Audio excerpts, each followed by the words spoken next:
Hello, my name is Jordan Fell, and my persuasive speech today is going to be on why college athletes of all divisions should be paid.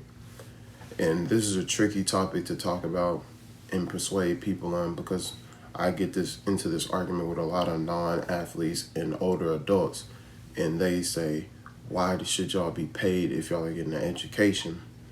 And that's something I want to attack right now. That actually that's been stretched by the NCAA and colleges when they're recruiting players.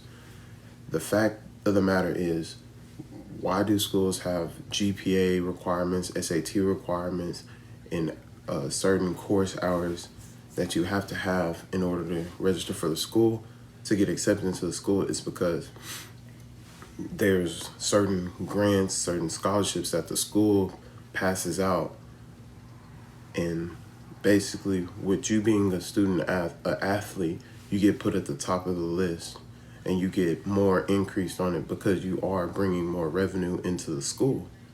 And that's the craziest thing I found out doing research on this topic. So it kind of throws out the fact that, oh, you're getting a full ride. And then luckily I'm blessed to know a couple of athletes from the Division 2 level and the Division 1 to get more of a estimate of what they pay because I'm Division 3, so it's different how the aid and the help is given out. I'm more academically based. Theirs is more based on academics and them being athletes. So my friend BJ Foster, the safety for UT, told me it's really different, man. It's not they pay for your school. It's more of you use your FAFSA and you have to meet their grade requirements so you can get the increases from the school's academics. So it's not getting your school paid for.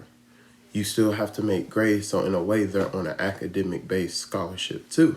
That's why if you're below grades, you're on probation, you're not eligible to play, just like in a Division 3 or NAIA.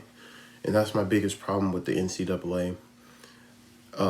NCAA in the year of 2019 and JUCO NAIA made a grand total of over $8.6 billion in all sports. That includes basketball, football, soccer, lacrosse, golf, tennis, track and field, wrestling, and these are women and men's sports. So I feel like there needs to be a distribution of this money divided in by portions of division levels, but also the lower divisions get help from the higher divisions because there's a lot of money. And the reason why we should get this is because the NCAA has so much leftover money. That's why people are getting contract extensions. Coaches get paid so much money. And my other point is, this is our job. We have to invest time being an athlete and a student. Sometimes that pushes us back graduating. So I feel like we should be compensated for that because we're waking up at 4 o'clock to do workouts, then go to class, then you have during your breaks you have to go watch film, and then around 4 o'clock you have practice from 4 to 7, and then at the end of the day you're still a kid, you're still a teenager, a young adult, and you want to enjoy life too, but you also have your academics at the end of that. So that's a lot on us. We're juggling 2 jobs and also a life. And my second reason why a lot of us need help to just put food in our bellies, also to help us get clothes and other things like that. So if the NCAA paid us a certain amount a month, that would help people with clothing, phone bills, just basic necessities to live. And I get it. Yes, you have parents, but you got to think of the people whose parents throw a lot of money into them going into school. That would help them out a lot. And if the NCAA did this, it would cut out a lot of debt for even student athletes because with us taking so less hours than other people, we graduate a year behind or maybe a year, 2 years behind on average. The average just student can graduate in 3 years.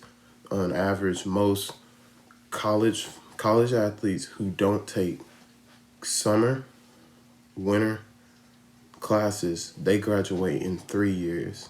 And that's from the website education.com. And that's the craziest thing to me. So I feel like if we're putting our chances of graduating when we want to on hold, we should be compensated for it. And my last point is we deserve it because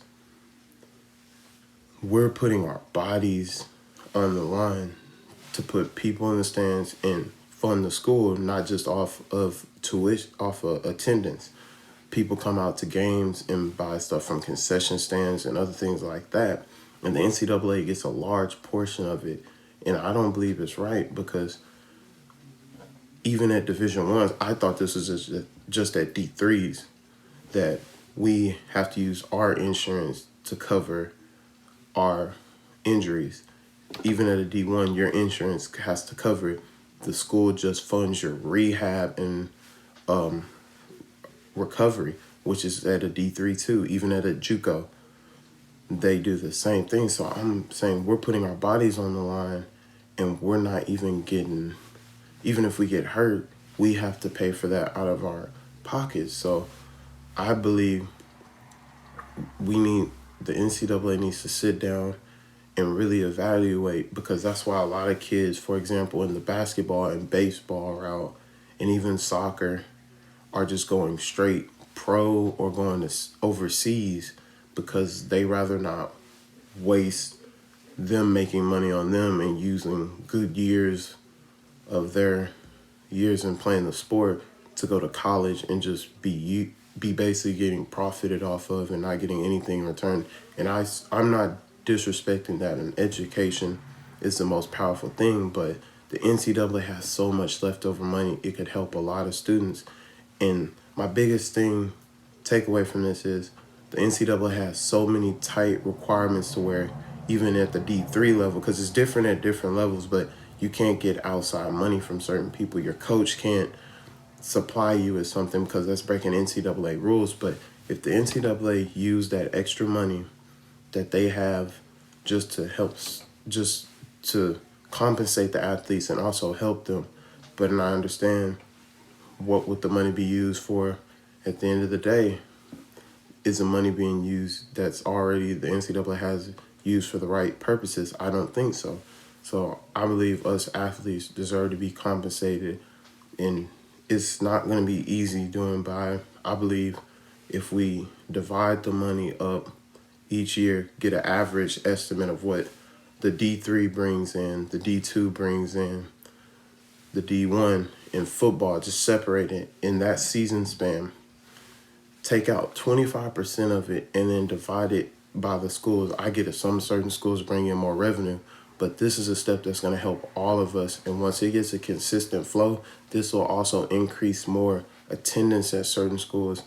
And I feel like more people see I'm giving to these athletes that are putting a show on for us. It'll increase attendances in certain things to where it'll balance out.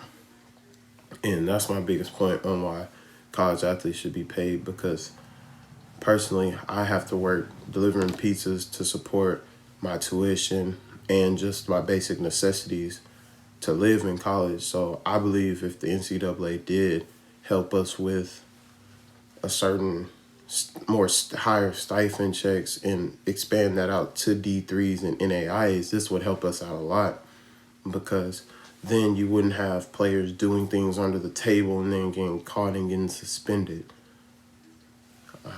So that's the end of my speech. Thank you.